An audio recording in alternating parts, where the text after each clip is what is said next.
Welcome to Parchment Update, an interview series from the Parchment Community Library to bring your community closer to you.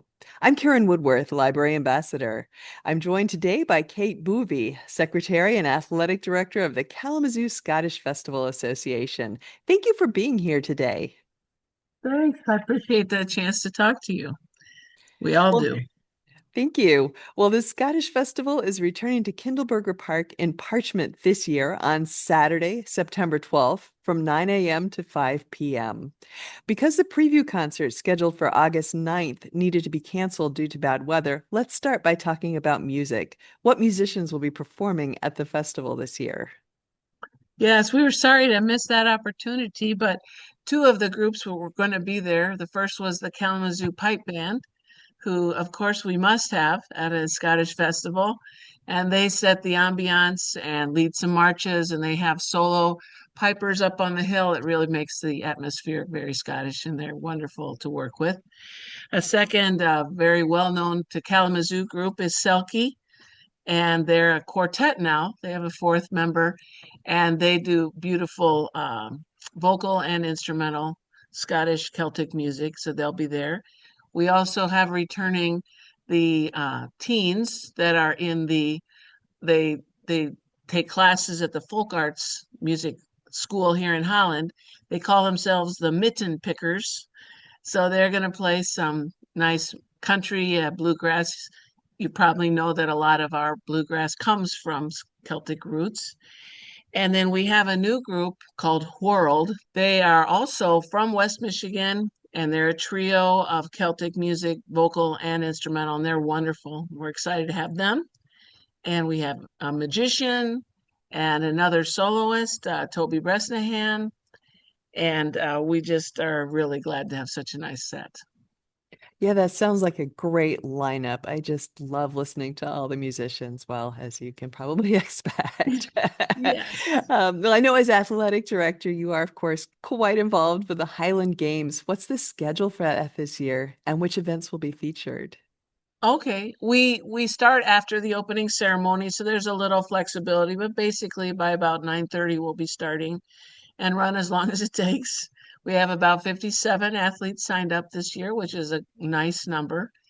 And we do all nine events. We do two stone throwing events, heavy and light.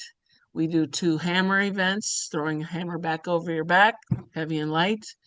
We do two weight for distance events, a metal weight on the end of a chain that you spin and throw, heavy and light. And that the weight also depends on your age and whether you're a man or a woman. And we have some everywhere from youths up to over 60-year-olds playing. And then we also have the sheaf toss, which is on a pitchfork, throwing a heavy hay bale over a bar.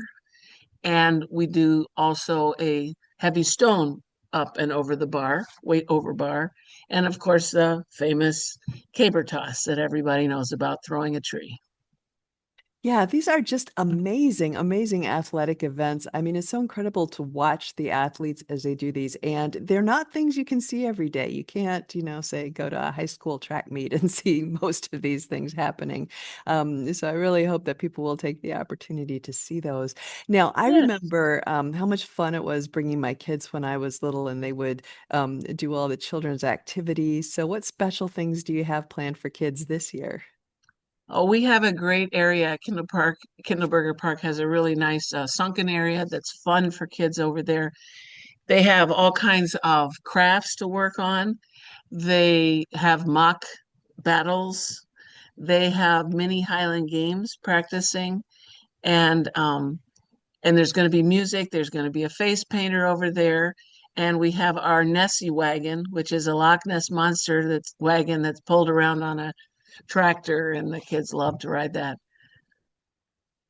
Yeah, and Nessie. It's always good to have Nessie at the festival. All right. And of course, we do have clan tents there. You'll see clan tents, and they offer history, opportunities to learn more about Scottish names, the chance to talk about different aspects of Scotland. I'm wondering, do you also have Scottish craft and animal demonstrations again this year?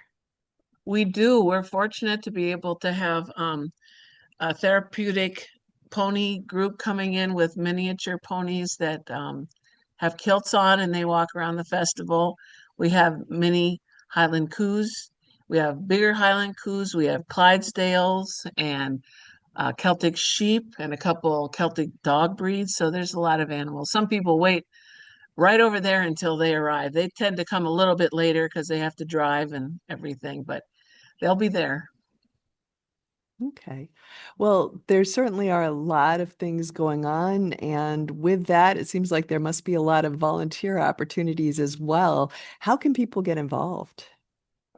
Well, our head of volunteers, his name is Leanne. I can give you her phone number. She said I could, 269-330-2587. And she will happily connect you. We need people to help set up on Friday. We need help set up early Saturday morning, tear down. We love to have people help running errands, helping with the vendors if they have issues, helping in the children's area. There's just a lot of volunteerism that can go on. Yeah, yeah. And then, of course, this isn't something that you put together 2 weeks ahead of time. You spent the whole year planning it. So if people want to be involved on a more long-term basis, what kind of opportunities are there?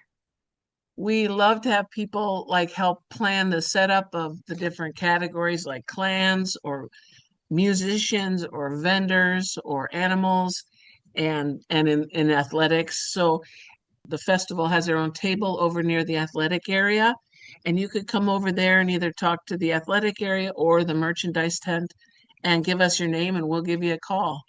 Get you involved on committees, maybe even joining the board. We would love to have more help. All right. Well, let's talk about some of the practical things about attending. First of all, it's wonderful that you're offering this again for free admission, no charge. Where can people park and how will the festival be laid out this year? The festival will be pretty much laid out the way it was before. The athletics is over on the past the baseball diamond, not on the diamond, so it doesn't get damaged. And then the animals are up by, I believe it's called Park, where they were last year. And then throughout the rest of the park are the vendors, the children's area is down near the gazebo, and musicians are on the stage over in the asphalt area where the grills are. So it's pretty much as it was last year, and we'll have some maps out for people to see too. But they'll find stuff everywhere. Okay. And do they just park on the streets or how's that working? If they're actually dropping off people, like their athletes or their vendors, they can drive in and drop things off, but then they must leave. We cannot have interior parking, so they can drive along the outer streets. They can park over in the well, up at the top. There's not that many spaces up there, and the United Methodist Church has been wonderful and let people park there and then walk over, not too distance of a trip for them.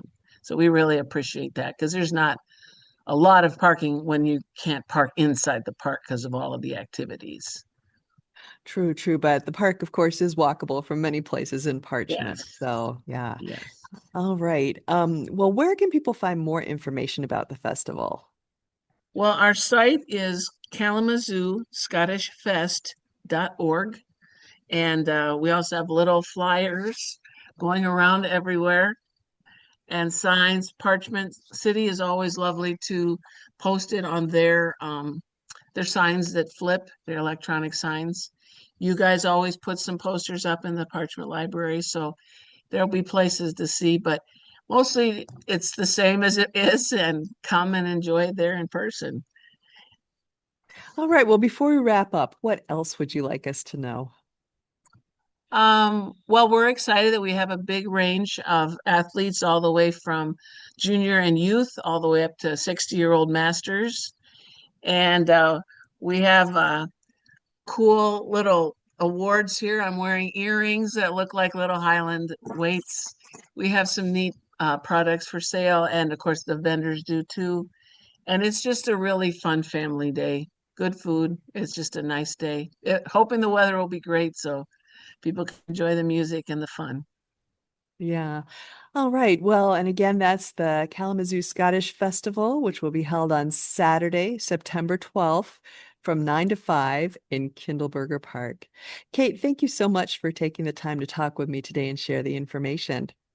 Well, thanks so much for getting it out to people. We just love to have people come.